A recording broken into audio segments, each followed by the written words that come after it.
There's been a recent Famitsu interview with Hidemaru Fujibayashi and Eiji Aonuma, the respective director and producer of Tears of the Kingdom. And they had quite a bit to discuss in this Famitsu interview. Specifically, they brought up the timeline placement of Tears of the Kingdom, which we'll cover in just a bit. I want to get some laundry items out of the way and lay a foundation before we address that. So you have something to hope for, as well as some context for what I'm going to tell you in this video. The first item that I want to cover is speculation about Tears of the Kingdom DLC. Will there be additional content for the game? The gist is that there are no plans to release additional content at this time for Tears of the Kingdom. Now, a lot of people have taken this statement at face value. They've decided that no plans for DLC at this time means no DLC ever. It ain't coming. I'll challenge those people to look at things from a different perspective. Tears of the Kingdom has been out for just about 4 months now. The game is fresh. Granted, Breath of the Wild's DLC came out roughly 3 months after its release, followed by a second bout in December of 2017, which was 6 months after that first DLC wave. But that was for a game that was making its debut on 2 consoles simultaneously, the Wii U and the Nintendo Switch. A reason for why this decision was made was to drive sales for a console on its way out, while also promoting the company's latest platform. And while that wasn't the single contributing factor to what happened next, look at what happened next. The Switch sold out. You could not find a Nintendo Switch during the first 6 months of its lifespan. It was extremely difficult due to a merchandise shortage. Nintendo isn't exactly hurting for money these days. They squeezed the equivalent of 70 of your hard-earned American dollars so that you could have the privilege of playing the next Zelda game. What I'm saying is that they can afford to take their time with DLC while making a statement that doesn't deny the possibility of additional content for Tears of the Kingdom. There's quite a bit of talk lately about a Nintendo Switch 2 on the horizon. If I were a betting man, which I am, I would say that above all else, this is a marketing decision to drive sales toward the next Nintendo system, which could arrive anywhere from 6 to 18 months from now. CaptBurgerson released a short also discussing this topic. I'll show you some of that because he can explain it better. The thing is that this is the same company that also denied there would be multiple iterations of the 3DS. They denied that Majora's Mask 3D was going to be a thing, and they also denied that Skyward Sword HD is going to be a thing. Are they untrustworthy? No, they're just under NDA. NDA.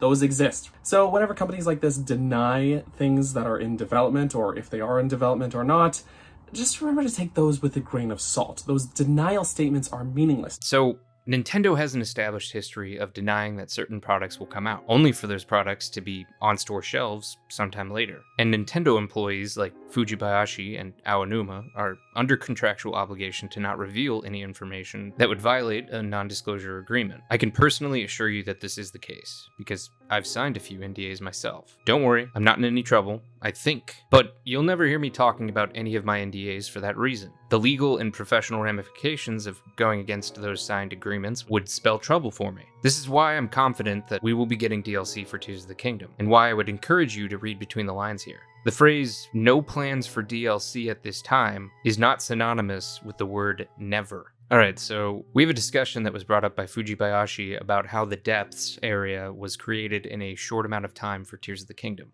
This decision was informed by the gameplay first, story after philosophy that Nintendo likes to follow. Eiji Aonuma decided to chime in on the decision to create the Depths, saying that game environments should be simple. They should be as least complex as possible, and not require quote-unquote time and effort. My take is that the time and effort Aonuma mentions translates to the resources and money required to complete a project. Any effective producer would want to try and reduce those as much as possible, and that's Aonuma's job description, to make a cost-effective product. Well, he has other tasks, but that's one of the main ones for any game producer. I want you to keep in mind that this is the philosophy for the game's design, and not its writing.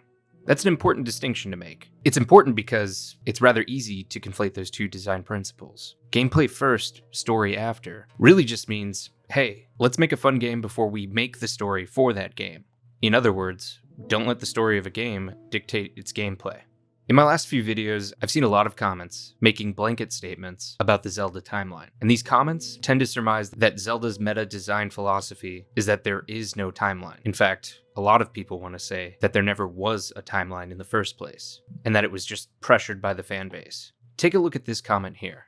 I've given up on trying to make sense of the Zelda timeline. It's purely there for folks who want the games to be connected that aren't obviously sequential, and it's a very ramshackle explanation for games that are only connected by themes, objects, and names. I don't think that they intend for there to be more to it than simply referencing previous games. Otherwise, we simply wouldn't be debating things. If they really wanted things to make sense across the entire series, they could do that. But I just think they are more interested in making each individual entry meaningful and entertaining unto itself. Let's break this down. This person is saying that the timeline is meaningless, and that no one is able to make any sense of it. They are also saying that any attempt to make sense of a Zelda timeline is a cope. It's a fruitless endeavor, like Sisyphus trying to roll his rock up a hill. It can't be done. But then this person acknowledges that the games reference each other. I think that they are maybe saying these references are Easter eggs. That's the vibe that I'm getting, at least. And then this person states that each entry is self-contained, barring sequels. We can qualify that any Zelda game with a sequel involves chronological order, but for the most part, each Zelda game can be taken as a standalone story completely unrelated to any other entry. I see this as a juxtaposition in reasoning. These games have references to each other, yet they don't have any semblance of chronological order. I can disprove this quickly. Zelda 2: The Adventure of Link was made as a sequel to the first Zelda. That right there is a timeline. This is a sequence of events with an established history. Now let's isolate those two entries by a longer period of time, say 100 years or so, with A Link to the Past. A Link to the Past was marketed as a prequel to the first Zelda. Taking this further, Ocarina of Time was marketed as a prequel to A Link to the Past. Again, this is a timeline. It's not up for deliberation. The timeline is also a foundational principle to the series. At the very least, you can make a Zelda timeline because a Zelda game already exists, and this isn't Final Fantasy. This isn't an anthology franchise. And not liking this reality is quite honestly irrelevant to the truth. This brings us to the interesting part of the Famitsu interview. The interviewer asks the following question. As is our custom, where does Tears of the Kingdom fit in the timeline of the Legend of Zelda series? The Legend of Zelda Skyward Sword depicted the originator, and Breath of the Wild depicted the end.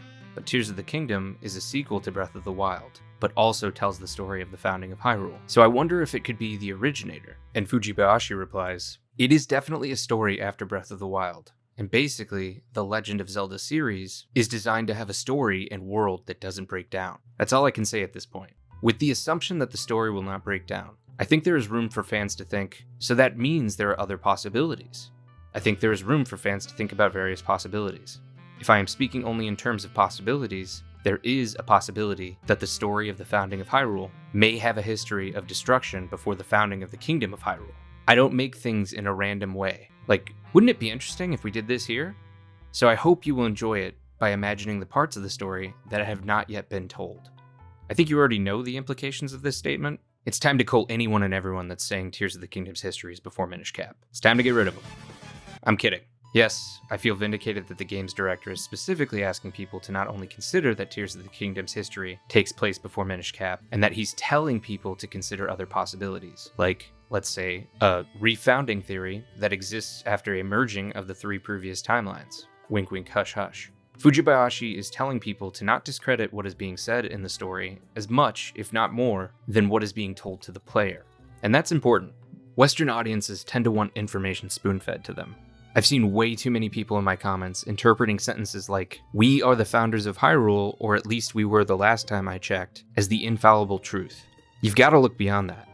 Japanese culture doesn't present stories that way. That's boring storytelling. Japanese storytelling prefers to be subtle about how it presents its information. This is why Soulsborne genre games tend to perform well. You, as the player, have to piece the story together with the clues that you're given. You have to infer a context with what's being told to you as much as what's not being told to you through environmental storytelling and critical thinking. But what's even more important is that Fujibayashi's statement is a direct response to comments about the timeline like these. Nintendo never really bothered with the timeline, and it's become evident with Tears of the Kingdom. Or, I don't think the series has ever cared about a timeline. This story is just an excuse to make a game. So get over it and enjoy. Again, I'll quote Fujibayashi. I don't make things in a random way. Like, wouldn't it be interesting if we did this here? Fujibayashi is acknowledging that even though Zelda games are designed with the gameplay first, story later motto, this mainly relates to how the game plays. But he's also saying that the story is not haphazardly made due to this game's design philosophy. He doesn't just randomly put a story together, and there is a clear answer to its mysteries. He won't tell you that answer, which is why channels like my channel exist. And there it is. This is my olive branch to the solipsistic timeline deniers. Channels who theorize, like my channel, are a propaganda arm in a marketing cycle for a company that cares more about people having fun than making the story of one of its top franchises the focal point of its games. That's the only acceptable meta-commentary on Zelda games and the Zelda timeline from this point forward. Your "the timeline isn't real" arguments are the real copium. To me, this was never really a subject up for debate, but this debate can finally be laid to rest. The timeline has always been. Thanks for coming to my TED Talk. Feel free to argue about it in the comments and ratio me with dislikes. I'll see you in the next one.